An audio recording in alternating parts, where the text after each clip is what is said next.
I don't know if you guys can believe this, but 2020 is halfway over. That's right, this crazy apocalyptic year is almost over. And it can't get that much worse, right? The good news is that 2020 has had some pretty fantastic sneaker releases through the first 6 months. So today I wanted to take some time to recap the best sneakers of 2020 so far. A lot has happened through the first 6 months, so if you've forgotten some beauty releases, do not fear, because today I got you covered. What's going on, people of the internet? Welcome back to the channel. If you guys are new here, hey, how's it going? My name's Caitlin. I'm a sneakerhead and entrepreneur on a mission to inspire people to find their passions. One of my passions is obviously sneakers, and I absolutely love talking kicks with you wonderful people here on my channel. Today I thought I'd take some time to recap some of the best sneaker releases of 2020, since we've now passed the halfway point of this year. Before you dive deeper into the video, leave me a comment down below what your favorite sneaker release of 2020 has been. Was it something hype or something more chill that you're incorporating into your everyday rotation? I want to know. Leave me a comment. For this video, we're going to be focusing on the best, most popular hype sneakers of 2020 that you can add to your wish list. Before we dive in, I just want to mention that these sneakers are not in any particular order. I'm not ranking them here. We're just breaking down some fun looking dope hot kicks that are released in 2020. Sound like a good time? Let's dive right in. Now I'm going to kick off the list on a bit of a different note with a sneaker you probably weren't expecting, but I have to show some love to Yeezy. Whether he's running for the president of the United States or not, Kanye can design some dope looking sneakers. Actually, if he wins, does that mean free Yeezys for all Americans? Because I'm totally down to get American citizenship if that becomes a thing. So maybe I am Team Kanye for president? Just throwing that out there. The Kanye sneaker that, of course, I am showing a little bit of love here as the #1 sneaker on the list is the Adidas Yeezy Foam Runner. Now, when you first look at the shoe, it kind of leaves you a bit speechless. Like, is that really a sneaker that people are really paying over $200 to cop? But when you think about it, I think this is exactly what sneakers should be in 2020. Don't get me wrong, I love the Jordan 1s and most of the Dunks, but this is a completely redesigned and re-envisioned sneaker, unlike anything we've really ever seen before. It's totally out there, totally different. Should we not be pushing the envelope of sneaker design? Like, retros and re-releases are dope, no doubt about it. But give us something new, something different, something that's gonna make us stop and say, huh, what the heck is that? This shoe is like a matrix of Crocs and spaceships and aliens and is totally dope in my opinion. Is this a sneaker that I am gonna wear every day or run out to the store and cop? Absolutely not. But what it is something new, something different, something that makes you think about sneakers in a new light, in a new kind of way. And that is totally awesome. We've seen some really bold, loud releases in 2020, and I think that's exactly what sneakers need. They need to keep evolving, keep growing. When you look back at the retros compared to the shoes today, there was a change, there was a big leap there. And a shoe like this from Kanye really pushes the boundaries and should inspire other sneaker designers to change things up and not be afraid of doing that. Because it's a dope sneaker, not one that I'm gonna rock on the regular, but definitely one of the best sneakers through the first half of 2020 in my opinion. Sneaker #2 on the list is the Joe Freshgoods and New Balance 992 No Emotions collab that released during the NBA All-Star Weekend. Honestly, personally, I'm not a huge basketball fan, so I didn't actually catch this release, so that was definitely my bad, but looking at the shoe right now, it's pretty dope. Obviously, as 2020 progresses, I think it's fair to say that New Balance has quietly been crushing it this year, and their first release of their new 992 series was a nice entree for the year.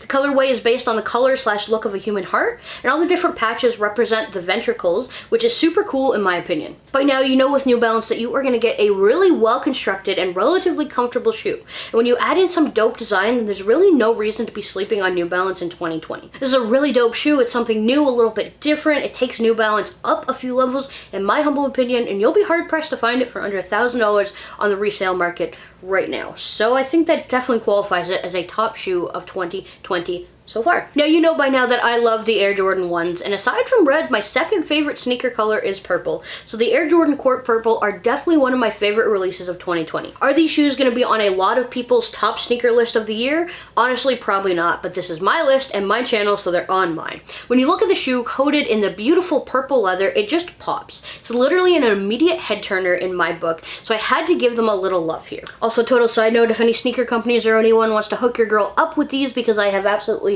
no luck with new release sneakers, that would be absolutely dope. Sticking with shoes that I love that probably won't make the list of full year sneaker releases, we've got the Air Max 90 Reverse Duck Camos.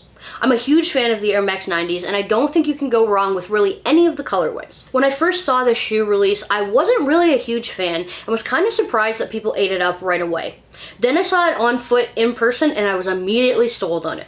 Hey, sometimes you just need that little personal time with a sneaker to fall in love. These look absolutely fire on foot, and because they are 90s, are pretty comfortable sneakers. These were released to help celebrate this year's Air Max Day and are a play on the infamous Air Max 90 Atmos collaboration. Nike has made 3 of the Duck Camo Air Max 90 collaborations. They all look pretty fire, but in my opinion, this last one, the reverse, is my favorite and definitely a top shoe of the first half of the year. Will it stand up throughout the rest of the 12 months? Honestly, probably not, but hey, I'm gonna give it some love for the first 6 months. Alright, I know I don't personally own any Yeezys and I wouldn't pull the trigger because of the price point, but Kanye has been doing a really solid job with his sneaker releases so far. For myself personally, the Yeezy Quantums aren't a must cop, but I know they were an extremely popular drop that I believe sold out pretty quickly. People have been waiting for a signature basketball shoe from Yeezy, so the world quickly ate it up, not to mention that Kanye did the release up in a big way, in a way that only Kanye can. Again, this is a newer design from Yeezy and it had a lot of hype behind it, so I'm sure that definitely helped, but it was definitely another big innovation leap and a pretty solid first introductory for Yeezy to basketball sneakers, and yeah, sneakerheads loved it, so it was definitely a top drop. Moving on to some more hyped sneakers, we have the latest release from Travis Scott, and honestly, with 2020 being the year of the dunks, it was only a matter of time before he dropped a signature dunk collaboration with Nike. For myself personally, I honestly would pass on these shoes, but that doesn't mean I don't think they're fire. Obviously, Travis Scott is one of the hottest sneaker collaborators on the planet right now, and he's done a lot to help promote the Nike SBs by rocking them on the regular.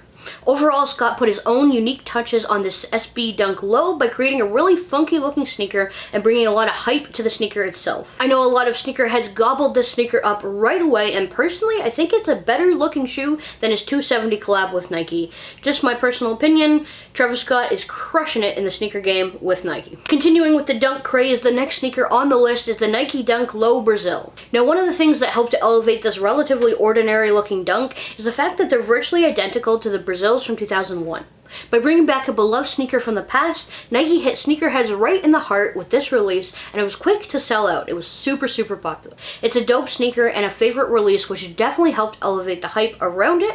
Personally, I've liked some of the other dunk colorways better, but people better get used to hyping up the Brazil dunks for a while because sneakerheads love them, and I honestly would not be surprised to see Nike re-release these in 2021. We've heard rumors that while 2020 is definitely the year of the dunks for Nike, 2021 is going to see a more broader range of dunks being released, more affordable dunks being released to more stores, easier for the public to get their hands on, so I would not be surprised for Nike to re-release these bad boys in 2021, so if you missed out on the Dunk Brazil colorway, do not fear, 2021 is quickly approaching. We're halfway through 2020, so maybe you can get your hands on them there. They may be a little bit different, I don't know, re-release, but some kind of dunk colorway with the Brazils will probably release in 2021. At least that's my prediction. If that doesn't happen, do not shoot me. I know dunks are going to be big in 2021 as well. Moving on to the final 3 sneakers of the list, and honestly, these 3 are probably the biggest releases of the entire calendar, so I guess I kind of did leave the best for last. My bad.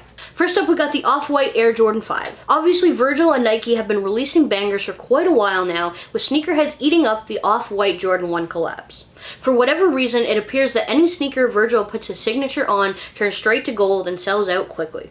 Releasing in January of 2020, can you even remember back that far? These were one of the first bangers of the year. For many, this collab from Virgil and Nike really helped to bring back some life into the partnership and show that they can turn almost any Jordan into something fire. Now, the two decided to roll the dice a little bit by rebuilding the silhouette of the beloved Jordan 5, making it a little bit slimmer, and they combined some old school features like a yellow sole with some futuristic looking translucent.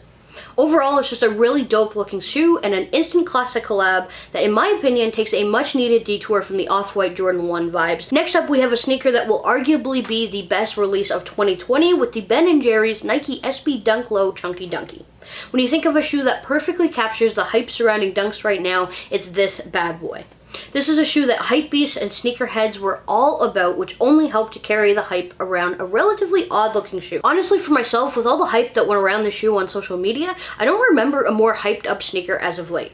This shoe was everywhere, and anyone who was anyone was hyping it up big, from celebrities to athletes to big-time sneakerheads. In my opinion, this is hands down one of the craziest, colorful, and most bold colorways we've seen released from Nike in a long time, and of course, they did it up big with the relatively under-the-radar SB Dunks. The sneaker, of course, comes with complete details, so much nice details, like the rainbow tie-dye lining, faux fur overlays, and a melting yellow swoosh, tying it nicely together with Ben & Jerry's signature branding on their ice cream. In terms of overall design, it's easy to look at this shoe and kind of wonder why this was so popular. I mean, without the hype, it definitely isn't a shoe I would be looking to cop when I first see it.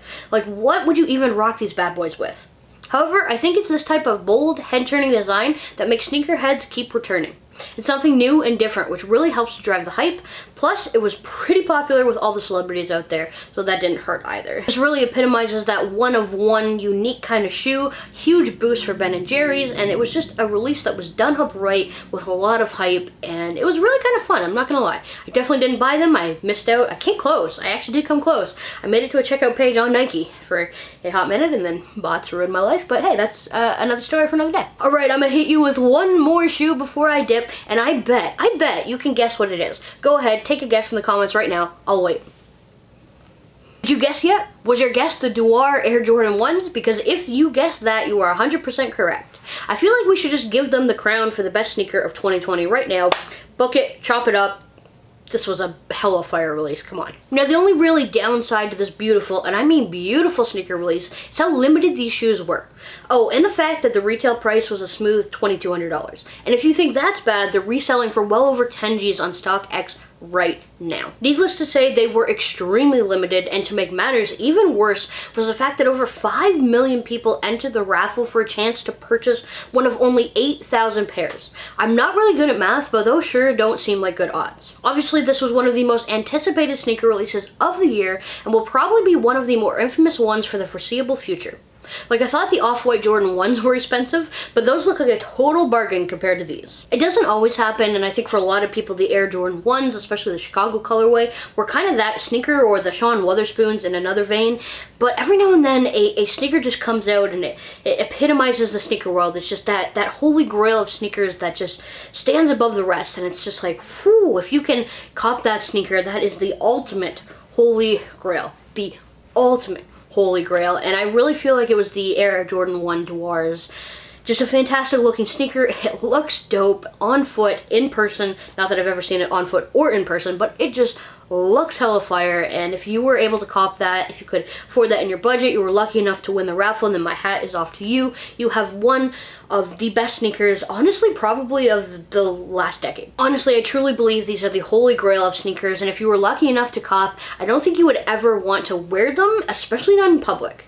To be honest, I would probably be a little bit afraid of being robbed if they were in my house, not gonna lie. This is a shoe I will probably never have my hands on. I'm just gonna put that out there right now, but it is absolutely beautiful. Dwar and Jordan did an absolutely amazing job. They hyped up this release. It's been rumored for a long time, and people were really excited for it to drop here in 2020. They did it right. They limited it. They priced it at a nice price point, and it's just a beautiful shoe. It really, truly is. There's not much more I can say about it. Go look it up. I mean, I'll have a picture here on the screen, but definitely go look it up because it's a dope shoe. And hey, if you want to drop 10 to 12 to 15 G's on a holy grail, then go get it, and think of your girl too while you do that. Well, that pretty much wraps up my list for the best sneakers of 2020 so far. We're only halfway through the year, so if you don't have a list of your favorites yet, that's perfectly fine. But there's definitely been some fire releases that I think will probably stand as the best sneakers of 2020 when December rolls around, at least in my humble opinion. Well, looks like that is all the time we have on today's video. Thank you guys so much for taking the time to watch today's video. It honestly means a ton to me. What did you guys think of my list? What sneakers are on your list through the halfway point? Or are you one of those sneaker purists that won't make a list until December rolls around? Let me know down in the comments below. Sound off. I'd love to chat. Anyways, I really hope you guys enjoyed today's video. If you did, make sure you smash that like button for me, and then make sure you hit that subscribe button to join the family. As always, thank you guys so much for watching, and I'll catch you guys in the next video.